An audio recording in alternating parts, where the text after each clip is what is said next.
During this whole pandemic, both of your offices have been amazing in all the work that you've done. I don't think you ever slept.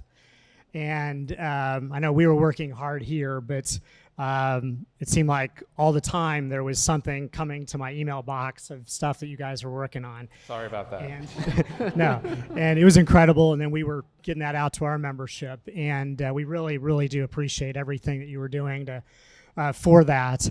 I thought I'd give you a little time and talk about, and Sarah, I'll start with you, about some of the stuff that you've been working on during this whole time, the year and a half. You've been doing a whole lot with all this, so talk about what you've been doing. Right, and one of the things I wanted to mention is AIA's, we started focusing back in 2018 on this theme of buildings are infrastructure, because traditionally in Congress, the infrastructure bill that moves is really a roads and bridges bill. It's more of a horizontal infrastructure. So one of the things we became especially concerned about in this conversation was the glut of commercial space. Certainly I can see it in Washington, D.C., and I see it in New York and places I go.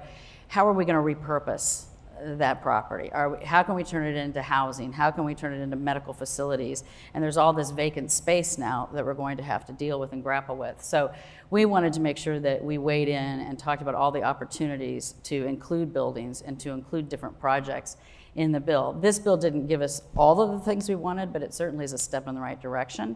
And there's a lot of funding. I have an issue paper that I'm going to share with you all that's a much deeper dive into the building specific provisions in this infrastructure bill.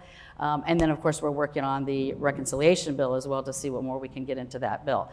And the other thing I'll mention is that the Biden administration made it very clear in this infrastructure bill, which I don't think has ever happened before, that it had to be we had to think about sustainability throughout. So environmental stewardship, sustainability, energy efficiency, there are a lot of energy efficiency provisions in there.